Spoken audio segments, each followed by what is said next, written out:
Rock and roll. Go for Beth. Go for Beth. Hey, how are you, Nance? Hello, Beth. We're live. We are live. Here we are. I'm excited. I'm excited about this topic. I've been on it for a little while now. Beth is on fire, Podsters. Fire. On fire. Give me some oxygen. Yeah. So I'll tell you our topic today, Podsters. First of all, we're getting very close to 4,000 listens. Can I jump in for a second? Please do. I think I am willing to bet that by the time this airs, we will be at 4,000. You're right. You're Downloads. Well, same thing. Downloads. Yeah. You know, this podcast lingo, it's killing me. Yeah. Whatever it is, we got to have 4,000 of them, and we're up to 36, 37 countries or something. I mean, 36. You want to know what the last one was? I think I know where it came from too. Saudi Arabia. Saudi Arabia. You know who it is?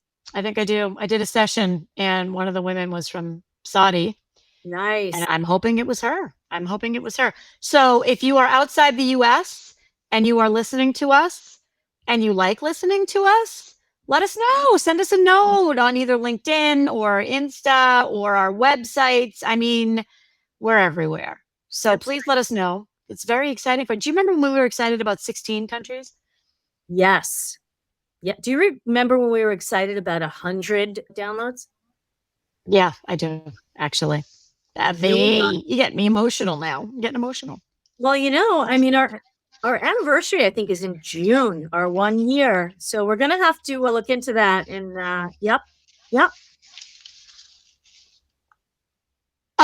So you all should see the look on my face. Wow. We have to do something really special for that. I think we should crowdsource the topic for that.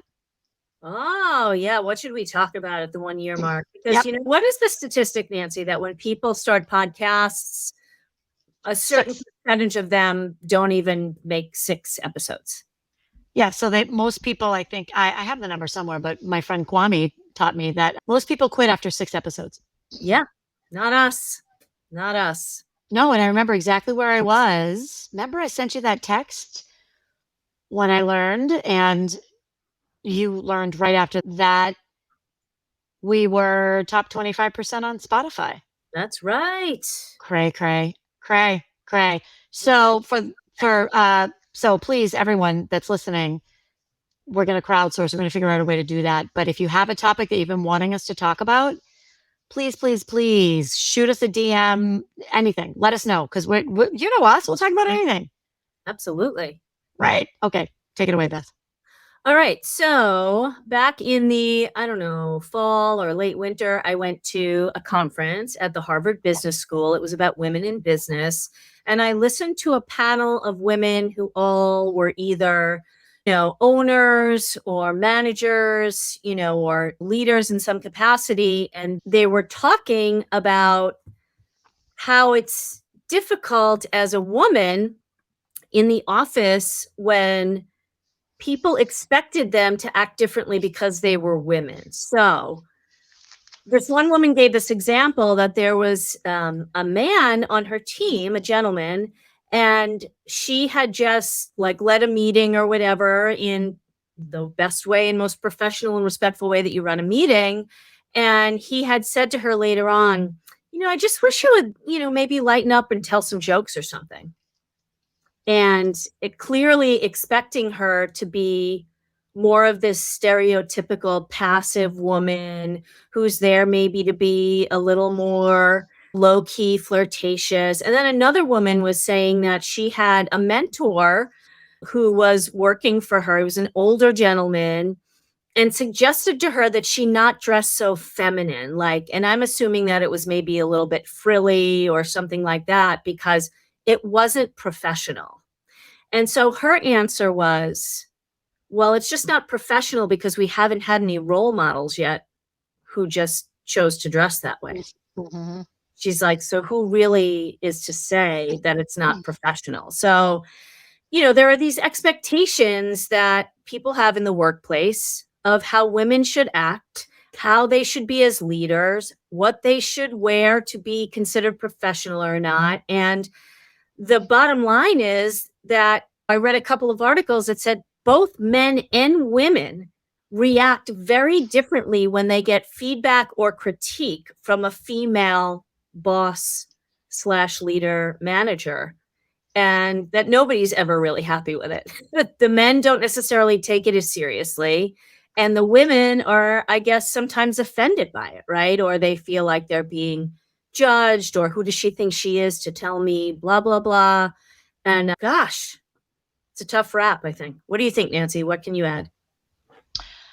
I got a lot going on in my head right now. So a couple of things. The act like a man, or B, you're dressing too frilly, or, lighten it up with some jokes. So women trying to, quote, act like a man more in negotiations statistically backfires Mhm. 100% of the time. So that is a terrible strategy. Backfires. And you know me, I mean, and you, our whole platform is about stepping into who you are. So I can't give that any oxygen. Okay. Calling on a message from our last episode.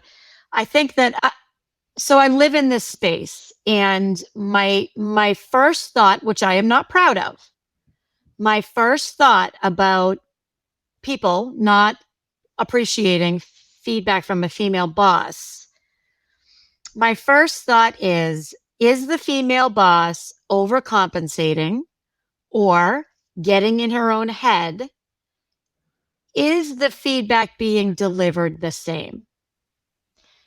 Because I have had very difficult feedback given to me. Mhm. And the best, and we talked about this a few episodes ago, the best times, or the way I received it the best, was when it was unemotional, when it was factual, and when it was clear and concise. And that was usually from a male boss. I did have two female bosses actually, who gave me great the style they gave it to me was unemotional and clear and concise. I can't help but wonder, is the feedback being given clearly and concisely, which is not, I mean, why am I assuming the worst? So let's assume that it is being given the same way. And Mhm. then that changes the conversation a little bit. Yes, I Right? agree. And again, it goes back to that whole like expectation or stereotype that a woman's going to deliver that sort of news so gently and more like, well, maybe you could do this, or like, it would be great if you could try to X, instead of just saying, you know what? These are your strengths. You've done some great stuff.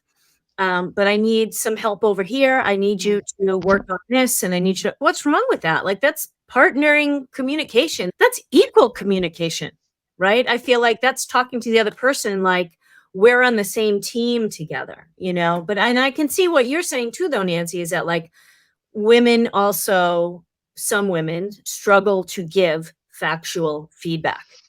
And it's part of that because we already go in defensive, or we already have the shield up because we know that it's not going to be taken well, or we assume. What happens when you assume? We assume that things are going to maybe not go that well, or that person isn't going to take it well. And so I feel like it's this double energy thing, right, that's going on, that we have to just, if you choose to be a leader and a manager and a boss, that's one of the things you need to get past as a woman, right? Yes. And also, if you choose to work at all in a corporate environment, or work at all in any kind of environment, I did a book club a week ago, maybe 2 weeks ago, virtual book club. And I'm sure some of the attendees are listening. It was fantastic. And I was blown away. So this was mostly women outside the US, mostly. Blown away at some of the behaviors, the misogynistic behaviors that these women were tolerating, because they felt, justifiably so, in many cases, that they could not give the feedback that this isn't okay. Mhm. And that if they gave the feedback that, so let's say somebody makes a comment on their outfit, right? Like, oh, yeah, like, your figure looks great in those jeans, right? They were afraid to say, you know what, that's not appropriate. And we've talked about this on this podcast. That's not appropriate. I'm sure you didn't mean for it to come out that way, but that's not appropriate. And I'm going to ask you not to talk to me like that again, or whatever the case may be. They said if they did that, they would be perceived as a troublemaker and a prude and not fun, and therefore excluded from office events, and therefore it would damage their career. Oh my gosh. Yeah. So this is, and I was like, wait a minute, this is still happening? And all of the women on the phone or on the call assured me that yes, this still very, very much happens in industries, particularly in a couple of industries. And I'm not going to name the industry because I don't want it ever to get back that it was this company that I don't want to do that. I don't want to put that company at jeopardy. But specific industries and specific countries, which is not surprising, they are afraid to give any feedback, even to someone who is their equal or Wow. subordinate for that matter, that says that's not okay, or I need you to change this behavior and here's why, because then they're not fun and then they will be excluded, which is wild to me. Yeah, that is wild. Like, where's HR? Where's HR? So if they go to HR, then they're really not the fun ones, right? So my point is, where is the culture in this company? And we talked about this with the Bad Bosses episode, and doing your due diligence before you go work for a company to make sure it's a culture that you want to be at. Right. Right. So I'm trying to work in this topic to a question you could ask, right? Mhm. I don't know. Maybe it's what's your feedback mechanism at the company? It's a reasonable question to ask, right? Yes. Yeah. I don't know.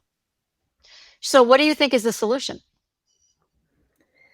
So I think the first thing, I mean, you made that excellent point that women who take on these leadership roles, they have to make sure that they are giving feedback in a confident, equal, and factual way. That's the first thing, right? When you're leading. And I think that they also have to maybe embrace who they are. And I don't know, I've never worked in corporate, so I'm going to assume that if it was me and I was a feminine dresser and, curled my hair and whatever that is, I'm going to get in trouble for stereotyping what that means exactly. But if I were, clearly I'm not that person. If I were that person, I think that you need to own that. And I think that, there comes a time when, maybe when you first start, you have to say to your team, listen, I know I look like this, but let me assure you, I have my game on and I'm ready to lead the team. And so don't test me. Don't question me. I'm telling you, I know I have what it takes to do this job. So don't let the frills fool you. Yeah, as you're talking about the emotional, and because many times females are more emotional. I'll speak for myself, because many times I'm more emotional. I remember I had to terminate someone. It was one of my first terminations. Unfortunately, I've had to terminate many people in my career, and it was termination for cause, and that just means that there was cause. They did something that was not Mhm. acceptable, and it was a female. And I remember I said to myself, don't get too emotional, don't get too emotional, don't get too emotional, because I really didn't, I didn't, I knew I would be doing her a disservice if I was like, I'm so sorry. It's unfortunate that it's come to this, which is all true. I would have been doing her a huge disservice. And instead, I went in and, it wasn't a surprise. And I said, here's a situation. Here's what's going to happen. Let me walk you through the next steps. I'm going to give you a minute to process this, and then let me walk you through the next steps. And let's talk about any questions. And here's, when you leave, you're going to have more questions. And here's how you can rectify those questions. And it was very quick and it was very direct. And I'm not going to say it was painless, because it wasn't, but I think it was the best way to deliver that feedback. Yeah. And I don't know that she didn't walk out of there and say, wow, what a bitch, right? I don't know if she did. I don't know if she didn't. On the converse, I had to terminate someone one time, And I think I've talked about this on the podcast. The number one tip or pointer, if you have to let someone go, is not to make it about you at all, right? This is not about you. There should be no I statements when you do this. And I knew this. I know I have talked about this on the podcast, and I was going into it, and I started with, I'm so sorry to have to tell you this. I'm so sorry this is happening. I wish there was something I could do. I. And finally the person said, Nancy, stop. I don't want to hear about you. And I was like, yeah, and she was absolutely right. She did me a huge favor by getting me to stop. And she said, I want to stop. Tell me, just give me the facts. So that's how I knew the next time to go into it a little differently. And I know that was kind of a tangent. And the reason why I'm sharing it is because delivering bad news or delivering difficult feedback as a boss, you don't have to over empathize and you don't have to oversimplify. There's a balance. And the key is to finding that balance. And that's not always easy. That's not always easy. But at the end of the day, you have to be you. And remember that there's a reason why you're in that role. There is, you have the skills to have the conversation, or you wouldn't be having the conversation. Right. That's where you can't let your own imposter feeling stand in the way of you being a good boss and delivering the feedback in a manner where the person can hear it. Yeah. Yeah. I think that's hard because I think, first of all, nobody wants to fire anybody. I mean, if you've ever had to do it, it's just, there's nothing fun about it. Even if you know you have to get rid of the person, even if you don't like the person, it's hard. It's a challenging thing to have to do, which I did when I worked in Boston and had my hair salon. I did have to fire one or two people, and I hated it. It feels ugly. Like you want to get in the shower and wash it off afterwards. It's so it's hard. So anybody who's been fired who thinks it wasn't hard is just, they don't know. But I also think that it's one of those situations where if you are that person who's doing the firing or letting go, or you have to give some difficult feedback, you have to walk in knowing that what you can control is how you deliver it and doing it the best way. And that what you can't control is that person's action. And you hope that, like you said, you don't know if you walked out of the room and that woman said, oh my God, what a bitch. In that moment, she very well might have, but then down the road, she might look back and say, you know what? I'm really, really grateful that Nancy handled that way. I couldn't see it at the moment because I was emotional, right? And it is emotional. And I think it's okay to say, you know what? Sometimes this is, no, you're right. You're not supposed to talk about yourself. So I wouldn't say it. I wouldn't say this isn't easy or nobody likes to fire anybody. I would just shut up. I would be thinking that in my head. Yeah. I also think yes. And it's situational. And what it comes down to, as you were talking to, I was thinking about the inherent desire to be liked. Yes. Right? Yes. And boy, is it freeing when you accept the fact that not everybody's going to like you. Oh God. They're not. It's so true, especially the more of a leadership you take on, right? I mean, there's always going to be people watching you. And let's face it, we see people all the time and we're like, oh gosh, do I have that education? Do I speak that well? Do I this or that? We're constantly comparing ourselves. So when you become the person everybody's comparing to, I think that, you have to realize that, yeah, the higher up you climb, I mean, even in the entrepreneurial world, it's like constantly, like not every client is your client, and amen. You don't want everybody to be your client, but it's kind of hard to see people, fall away because you're like, ooh, am I not going to have enough people? No, you're going to have the right people. You're going to have the right amount of the right people who like you because they respect what you're doing and they, believe in you. The other people don't. And that's okay. They will go find the person that they believe in. That's a great point. That if it's not the right fit, the right fit is out there waiting for them. Yes. Yeah. well, I like to call it, or like I call it the spotlight of leadership. It's the spotlight of leadership. And the higher you go, Yeah. that bigger that spotlight. So if you don't have the stomach to be judged Mhm. and for not everybody to like you or agree with you, then you're going to have a very tough time Right. because the Right. spotlight is on you all the time. Yeah. All the time. Yes. Yep. Yes. Yep. We were kind of talking about, and forgive me, friends, I think I'm not 100% sure where I got this from, but I was looking at an article that was from a man whose name is Martin Abel. He was a professor of economics at Middlebury College. This is from 2019. So this has important implications for the success of women in leadership. If giving feedback is more likely to backfire for women in positions of power, they may adopt less effective management strategies or become altogether less interested in holding leadership positions. And I know this is one for you, Nance. What, the Women, whole thing? no, just and that women who have these opportunities to take leadership positions and they don't go for them, that this is probably one of the things that they worry about. 100%. I would agree. 100%. Yes. Yep. Yep. Yep. Fact. And that's okay. I mean, not everybody has the stomach for it, is what I would say. Yes, I agree. I agree.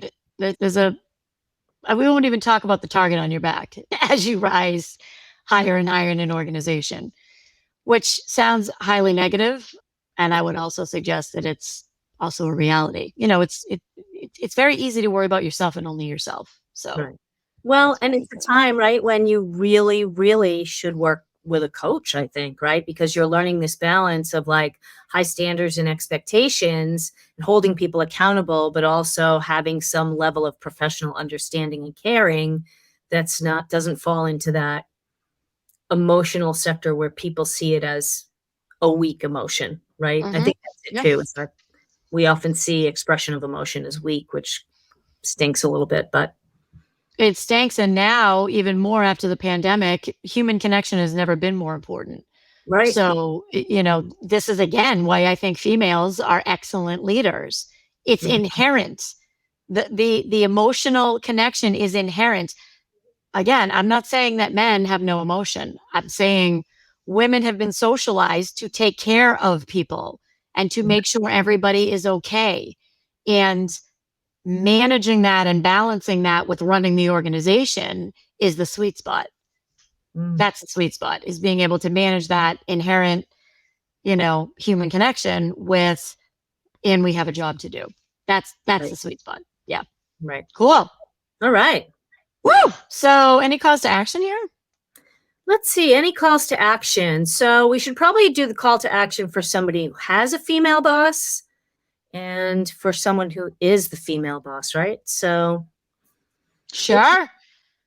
okay. All If right. you if you are the female leader, I guess one of the things you have to do is like check yourself before you wreck yourself. Make sure that you have a nice factual system when you're giving feedback and talking to people and not using your I sentences when it's not about you and it's about them. Mhm. Mhm. And let's see, what can we say for the people who have female bosses? Man, cut us some slack. I feel like we go upriver on every issue. Yeah. What do you think? I think that, yes, cut the women from slack 100%, some slack 100%. And, this goes back to our bad bosses episode. I would not be afraid to share this feedback with the female boss. I would, or any boss for that matter. I would suggest that the feedback be shared at a time and presented in a manner in which it's helpful. So, I would refer back to the bad bosses episode. But I think it's don't, my message here is, and I've been using this a lot lately, assume positive intent. Assume positive With intent. intent. Yes, I think Love that's it. big, big. I love it. I love it. I mean, just assume that this person is trying to do the right thing. And maybe they're not, but your life's going to be a lot happier and the situation is going to be resolved a lot faster if you can just assume positive intent. Yes. There you go. I like that. And Excellent. tonight, I'm glad you like it. We will be in, where will we be? We will be in the end. No, we'll be in May.